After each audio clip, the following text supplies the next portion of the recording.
प्रोनेसिस investor academy के इस brand new video में आप सभी का बहुत बहुत स्वागत है। शेयर बाजार का खेल खत्म हो चुका ना, इस तरह का टॉपिक का आज वीडियो बनना चाहिए था। Complete blood bath. Stock market तो खैर गिरा ही है, लेकिन मेरा पोर्टफोलियो स्टॉक पोर्टफोलियो 3% से भी ज़्यादा गिरा है, ठीक है। और जो भी रिसेंट टाइम्स का गेन्स था ना, सब कुछ उड़ चुका है और इनफैक्ट काफ़ी ज़्यादा गिरा हुआ है ओवरऑल देखेंगे पिछले कुछ दिनों में ही। और म्यूचुअल फंड पोर्टफोलियो तो अगर आप लोग का है तो कल पता चलेगा कि उसके साथ क्या हुआ है। तो इस वीडियो में जानने की कोशिश करेंगे कि स्टॉक मार्केट में चल क्या रहा है, क्या हो रहा है, क्यों हो रहा है और इस तरह के मार्केट कंडीशन में हमें क्या करना चाहिए। देखिए, आज मैं गोल्ड पे वीडियो पब्लिश करने वाला था, मैंने बोला था ना इस वीक मैं पब्लिश करूँगा, लेकिन मार्केट के हालात ना सुबह तो फिर भी थोड़ा बहुत गिरा हुआ था, तो ठीक है, उतना तो मतलब डेली बेसिस पे गिर रहा, ज़्यादा फर्क नहीं था। लेकिन अबाउट 2 o'clock ना उसके बाद से मार्केट बुरी तरह से और ज़्यादा गिरने लगा और फिर तो धीरे धीरे हालात बिल्कुल ख़राब हो गए। इसलिए गोल्ड का वीडियो आज पब्लिश नहीं कर रहा हूँ। आज मार्केट बनता है ना, इतना ज़्यादा गिरा है। उसके बाद एक इम्पॉर्टेंट इन्फॉर्मेशन ये है कि अगले कुछ दिनों तक मैं अवेलेबल नहीं रहूँगा, तो मंडे और ट्यूसडे को मार्केट अपडेट वीडियो नहीं आएगा। मैं ट्राई करूँगा कि मंडे को ये गोल्ड वाला जो वीडियो है ना पब्लिश कर दूँ। वेडनेसडे से ऑफकोर्स फिर मैं अवेलेबल हूँगा, तो वीडियोज़ आपको देखने को मिलेगा।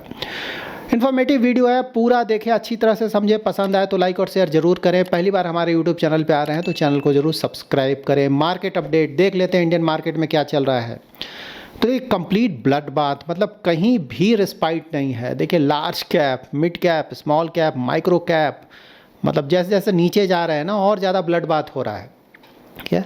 उसके बाद सेक्टर और थीम, फार्मा देखिए 2%, आईटी 2%, डिफेंस 2%, सभी कुछ 2% से ज़्यादा, मेटल, उसके बाद कंज्यूमर ड्यूरेबल्स 2% से ज़्यादा, उसके बाद नीचे भी देखेंगे तो 1% से ज़्यादा गिरा हुआ। इसी को कंप्लीट ब्लड बाथ बोलते हैं। बहुत ख़राब हालात है, बट एनी आगे हम डिस्कस करेंगे कि चल क्या रहा है। उसके बाद वर्ल्ड मार्केट भी देख लेते हैं कि ऐसा तो नहीं कि सभी जगह मार्केट ख़राब है या सिर्फ हमारा मार्केट ख़राब है। तो देखिए, यूएस में भी मार्केट कोई खास अच्छा है नहीं, यहाँ भी गिरा था मार्केट। और एशिया देखेंगे तो यहाँ भी मोस्टली देखिए मार्केट गिरा हुआ है, खासकर हांगकांग का मार्केट तो बहुत बुरी तरह से गिरा हुआ है। जापान का भी गिरा हुआ है, चाइना का भी ठीक ठाक गिरा हुआ है मार्केट, ठीक है। यूरोपियन मार्केट्स देखेंगे तो रिलेटिवली यहाँ परफॉर्मेंस ठीक है। तो अब जान लेते हैं कि मार्केट में चल क्या रहा है। तो देखिए, कुछ इवेंट्स है। एक इवेंट तो शायद आपको पता भी चल गया होगा ना कि ट्रम्प, मतलब आजकल तो जो कुछ भी हो रहा है उन्हीं के कारण हो रहा है, ठीक है। तो ट्रम्प ने अनाउंसमेंट किया है कि 1 अक्टूबर से जो ब्रांडेड और पेटेंटेड फार्मा प्रोडक्ट्स होंगे ना, सिर्फ ब्रांडेड और पेटेंटेड, इसको आप ध्यान में रखिए, उस पर 100% का टैरिफ लगेगा। मतलब कि अगर बाहर से कोई फार्मा प्रोडक्ट यूएस में जाता है और वो पेटेंटेड और ब्रांडेड है, 100% का टैरिफ टैरिफ से तो हम लोग अच्छी तरह से वाकिफ़ हो ही गए ना, 50% इंडिया पे लगा हुआ है, ठीक है। तो ये है।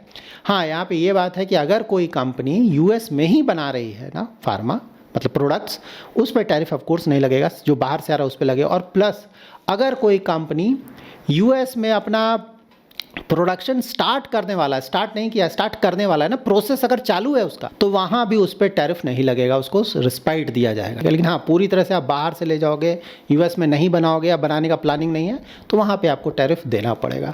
तो ये बहुत बड़ा एक रीज़न है इंडियन स्टॉक मार्केट ना, सेंटिमेंट है। क्योंकि इंडियन स्टॉक मार्केट में अगर आप देखेंगे तो बहुत सारी कंपनीज़ ना, इंडिया तो जेनरिक्स के लिए जाना जाता है और जेनरिक पे तो अभी कुछ अनाउंसमेंट आया नहीं नेगेटिव, बाद में देखते हैं क्या होता है, फिलहाल तो नहीं आया है, ठीक है। तो ज़्यादातर जो इंडियन कंपनीज़ हैं उस पर फ़र्क नहीं पड़ेगा, लेकिन कुछ इंडियन कंपनीज़ हैं जो कि इस स्पेस में है, ब्रांडेड और पेटेंटेड।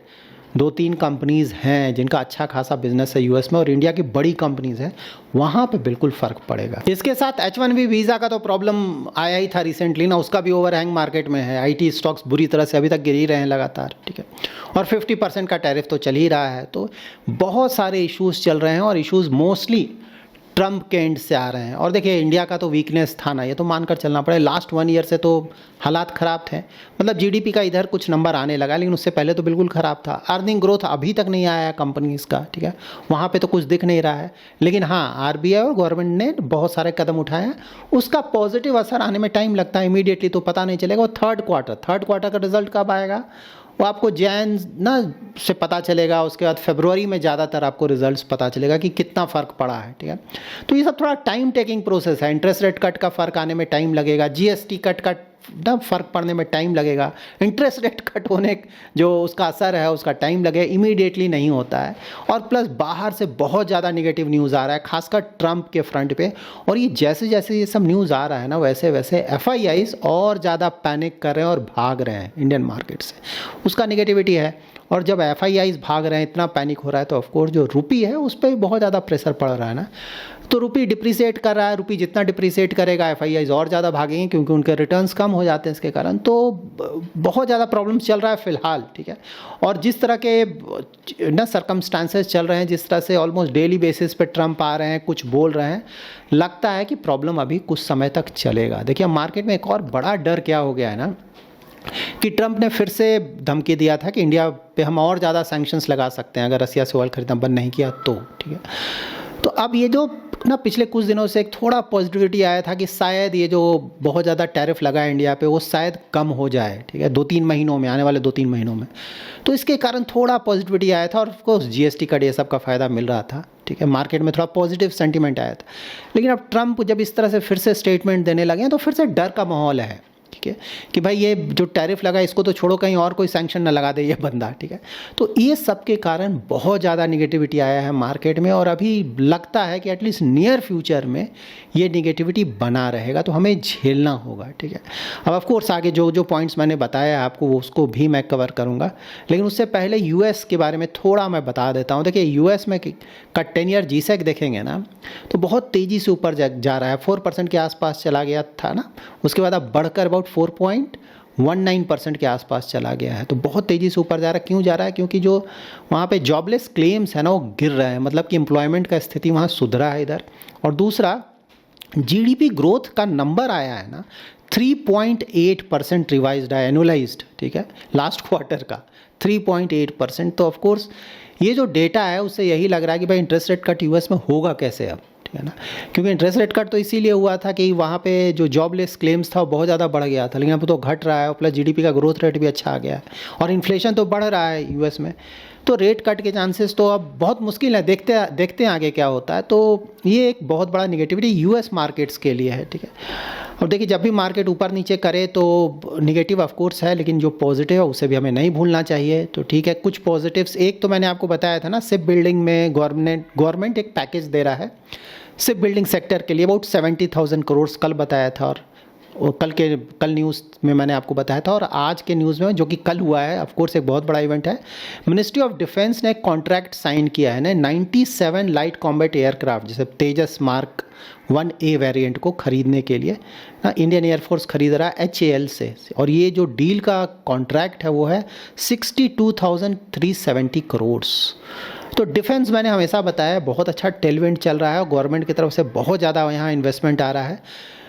तो अगर यहाँ पे अच्छा फंडामेंटल है, अच्छा वैल्यूएशंस है, तो यहाँ पे अपॉर्चुनिटी है हमारे लिए, ठीक है। और जो माहौल है उसको देखकर लग रहा है, ठीक है, अगर ट्रंप इसी तरह से अपने हरकतों से बाज नहीं आए तो आरबीआई को भी और ज़्यादा रेट कट करना पड़ेगा, क्योंकि इन सभी चीज़ों का जो निगेटिव असर है हमारे इकोनॉमी पे भी पड़ेगा। देखिए ये सब जो कुछ भी हो रहा है सिर्फ इंडिया के लिए नहीं हो रहा है, ठीक है, ये पूरे वर्ल्ड के ज़्यादातर इकोनॉमीज़ पे इसका निगेटिव असर पड़ेगा, लेकिन इंडिया पे भी पड़ेगा, ठीक है, इसको इस तरह से देखें। तो आरबीआई अब देखते हैं ना, मतलब अभी तो इस बार का जो डिसीजन आने वाला है 1 अक्टूबर को, इसमें मुश्किल लग रहा है कि रेट कट होगा, देखते हैं। उस बीच में अगर ट्रंप ने कुछ और कर दिया तो यू नेवर नो, इसी बार रेट कट का स्थिति आ जाएगा।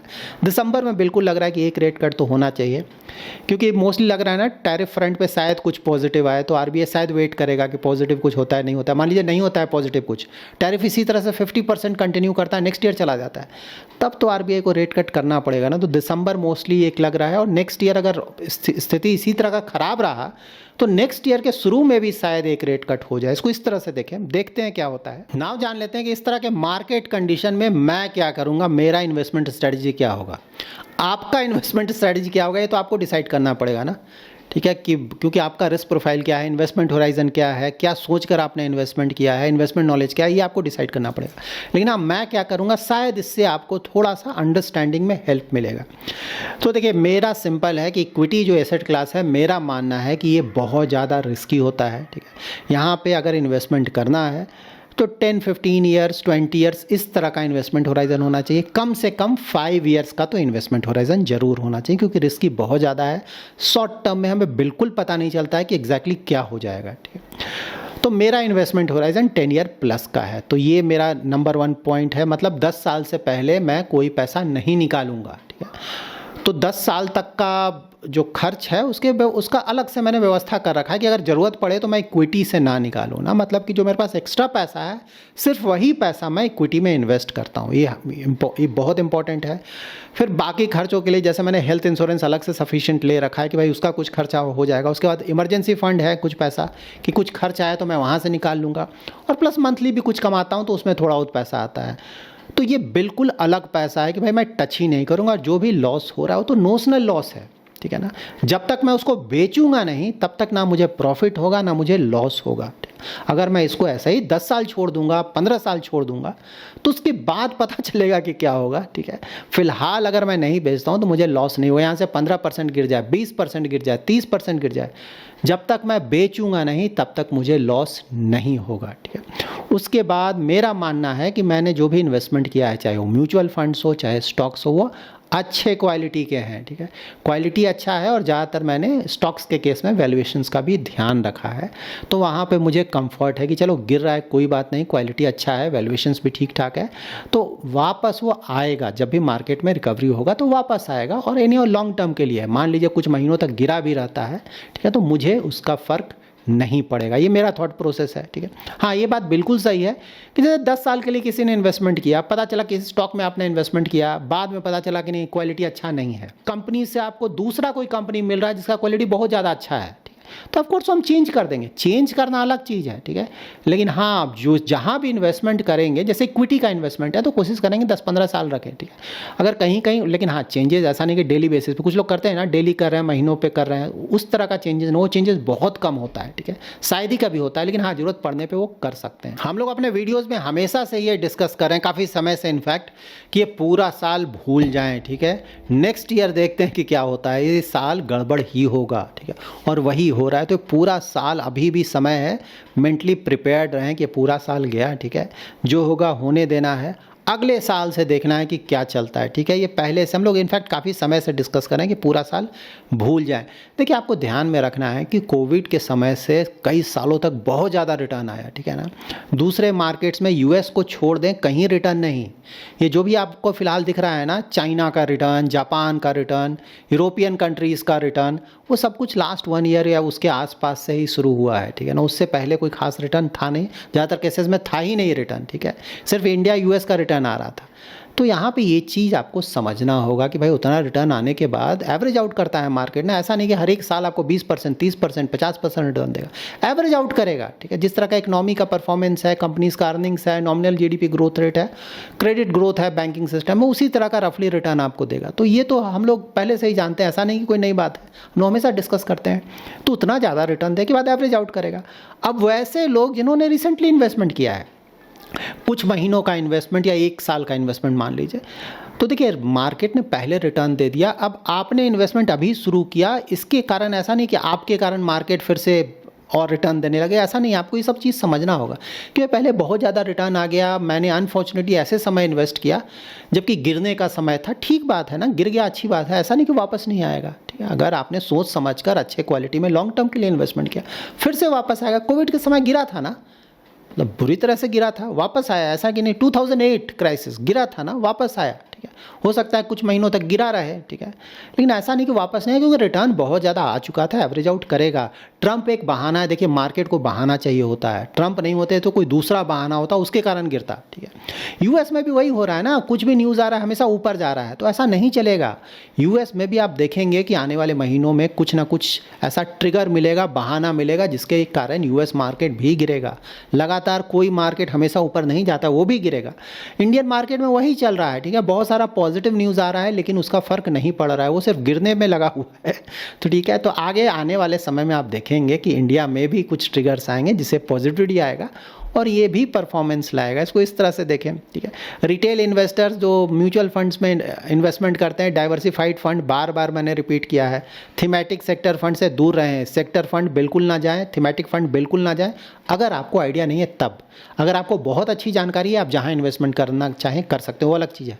अच्छी जानकारी ने सिर्फ diversified fund, large cap, mid cap, small cap, flexi cap, multi cap, large and mid cap, इसी में थोड़ा बहुत कहीं ना कहीं basis your comfort, investment horizon, risk profile आप इन्वेस्टमेंट करें, ठीक है। सेक्टर थीमेटिक फिर से बोल रहा हूँ, दूर रहें, आप बुरी तरह से फंसेंगे। उसके बाद नेक्स्ट ईयर का वेट करना है। अर्निंग ग्रोथ देखते हैं कैसा आता है। थर्ड क्वार्टर तो बिल्कुल उम्मीद है कि अच्छा आएगा, ठीक है। सेकंड क्वार्टर तो अभी रिजल्ट आने लगेगा, अच्छा नहीं होगा ना, क्योंकि एक महीना तो ऑलमोस्ट बर्बाद हो गया जीएसटी के चक्कर में, तो उम्मीद नहीं कि कोई बहुत ज़्यादा अच्छा आएगा, ठीक है।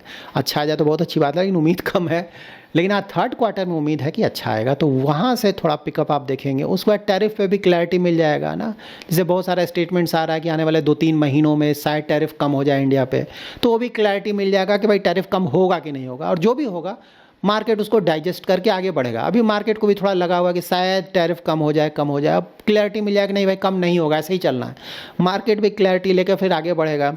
टैरिफ रिलेटेड सुप्रीम कोर्ट में केस चल रहा है यूएस में, तो वो भी आने वाले कुछ महीनों में वहाँ भी फैसला हो जाएगा, उससे क्लैरिटी मिल जाएगा कि भाई क्या होगा। उसके बाद यूएस में नेक्स्ट ईयर इलेक्शंस है नवंबर में, हाउस ऑफ रिप्रेजेंटेटिव का, ठीक है। तो ट्रंप पे उसका फ़र्क डायरेक्टली नहीं पड़ेगा क्योंकि इनका इलेक्शन नहीं, लेकिन हाँ, अगर वहाँ पे सीट्स बहुत कम होते हैं तो ऑफ कोर्स वहाँ पे ये जिस तरह का डिसीजंस ले रहे हैं ना, बिना सोचे समझे जो चाहे कर रहे हैं, कोई रोकने वाला नहीं, वो शायद नहीं कर पाएंगे, ठीक है। वो देखना पड़ेगा, तो वो इलेक्शन में क्या होता है। और प्लस इलेक्शन में अगर झटका मिलता है या फिर अप्रूवल रेटिंग काफ़ी कम होता है, तो शायद थोड़ा बहुत सोच समझ कर ये काम करना शुरू करें, तो वो भी एक देखना पड़ेगा, ठीक है। सो ओवरऑल देखिए, मुझसे पूछेंगे तो मैं सिर्फ ये बोलूँगा जो कि बार बार बोलता हूँ, क्वालिटी अच्छा रखें, ठीक है। क्वालिटी अच्छा रखें और पड़े रहें, ये हमेशा याद में रखें। स्टॉक मार्केट यही है, क्वालिटी और पड़े रहें। ये दो चीज़ अगर आप सीख जाएंगे ना, तो लॉन्ग टर्म में आप भी काफ़ी अच्छा परफॉर्मेंस जनरेट कर पाएंगे अपने इन्वेस्टमेंट से, ठीक है। अगर मुझसे पूछा जाए तो मार्केट गिरने का मेरे ऊपर कोई फ़र्क नहीं, 3% से ऊपर मेरा भी गिर गया, और मतलब कुछ दिनों में तो बुरी तरह से गिरा है पोर्टफोलियो, डेली 1%, 1.5%, आज तो खैर हद ही हो गया। लेकिन ठीक है भाई, चलता है, स्टॉक मार्केट है। मुझे पता है कि भाई मार्केट ये तो छोड़ो, अभी तो बहुत कम गिरा। अगर कुछ निगेटिव न्यूज़ आया कोविड जैसा कुछ इस तरह का, तो 20-30% भी गिरता है, कभी कभी 40-50% भी गिरता है ना। 2008 में तो हुआ था, हम लोगों ने सब कुछ देखा है, झेला है। इनफैक्ट मैंने तो उसी समय जॉब अपना स्टार्ट किया 2008 से तो मैंने तो पूरा देखा हुआ कि क्या हुआ, कैसे हुआ, और मैं तो फाइनेंशियल मार्केट में हूँ शुरू से, ठीक है। तो ये ध्यान में रखें, ठीक है, कि भाई अच्छा क्वालिटी रखें, चाहे म्यूचुअल फंड हो, स्टॉक हो, फंडामेंटल अच्छा हो, उसके बाद वैल्यूएशन अच्छा हो, और पड़े रहें, ठीक है। ये अप डाउन चलता रहेगा, जब तक बेचेंगे नहीं तब तक आपको लॉस नहीं होगा। सब कुछ नोशनल है, लेकिन यहाँ पे ये भी ध्यान में रखना है कि भाई जितना हिम्मत है उतना ही काम लेना है, ठीक है ना। बहुत लोगों जैसे डर लगता है, अरे गिर गया मेरा ज़ीरो हो जाएगा। तो देखिए, ये बात हमेशा ध्यान में रखें ना कि आपका हेल्थ ज़्यादा ज़रूरी है, पैसा तो बनता रहेगा बाद में, ठीक है। अगर इस तरह का मेंटल कंडीशन है, आप ये सब नहीं झेल पाते हैं, ठीक है, क्योंकि मार्केट तो बहुत ज़्यादा वोलाटाइल है। उम्मीद है कि नियर फ्यूचर में ऐसा ही रहेगा। अभी तो ट्रंप यू नेवर नो क्या क्या करते रहेंगे, क्या क्या बोलते रहेंगे, ठीक है। और इंडिया में अभी तक मतलब अगर पैरामीटर्स देखें तो बहुत ज़्यादा इंप्रूवमेंट तो आया नहीं है, ठीक है। वो आने में थोड़ा टाइम लगेगा, और उस बीच ट्रंप अगर और भी कुछ इस तरह का हरकतें करते हैं तो बिल्कुल मार्केट में और ज़्यादा गिरावट आ सकता है। तो अगर आप नहीं झेल सकते हैं, मेंटली इतने स्ट्रांग नहीं हैं, ठीक है ना, आपको अंडरस्टैंडिंग नहीं है स्टॉक मार्केट का सही, तो सही बात है, किसी ने ज़बरदस्ती तो बोला नहीं आपको इन्वेस्ट करने के लिए। हमेशा ध्यान में रखें, बहुत सारे इन्वेस्टमेंट प्रोडक्ट है ना, बैंक का एफडी है, डेट म्यूचुअल फंड है, बॉन्ड है, गोल्ड है, बहुत सारा इन्वेस्टमेंट प्रोडक्ट्स है, इक्विटी ही नहीं है, ठीक है। यहाँ पे आपको झेलना पड़ेगा। ये ना डेली मार्केट ऊपर नीचे इन चक्रों में ज़्यादा पड़ेंगे, ज़्यादा इसको सीरियसली ले लेंगे, तब तो आप लॉन्ग टर्म तक यहाँ बने ही नहीं रहेंगे और मोस्टली आपको लॉस होगा, ठीक है। तो मेंटली अगर आप इतना टफ हैं कि ये सब चीज़ें आप समझते हैं, सोच समझकर इन्वेस्टमेंट करते हैं और लॉन्ग टर्म तक बने रहने का हिम्मत है आप में, तभी आइडियली आपको यहाँ होना चाहिए। नहीं तो फिर प्रॉब्लम होगा, ठीक है ना। यहाँ से थोड़ा हो सकता है और ज़्यादा गिर जाए, उसके बाद बेचकर भागेंगे तो और ज़्यादा लॉस हो जाएगा, ठीक है। और जो टिका रहेगा, क्वालिटी अच्छा है, तो वो तो वापस आएगा। हो सकता है कुछ महीना लग जाए, हो सकता है 1 साल लग जाए, यू नेवर नो, ठीक है। इक्विटी ऐसा ही होता है। लेकिन ये बात सही है कि मीडियम टू लॉन्ग टर्म में अभी तक जो भी परफॉर्मेंस देखने में आया है, उसको देखकर लगता है कि हाँ, वहाँ परफॉर्मेंस आना चाहिए। So that's it in this video. अगर आपको ये वीडियो पसंद आया है तो जरूर लाइक एंड शेयर करें। पहली बार हमारे यूट्यूब चैनल पे आए तो चैनल को जरूर सब्सक्राइब करें। Thanks lot for watching.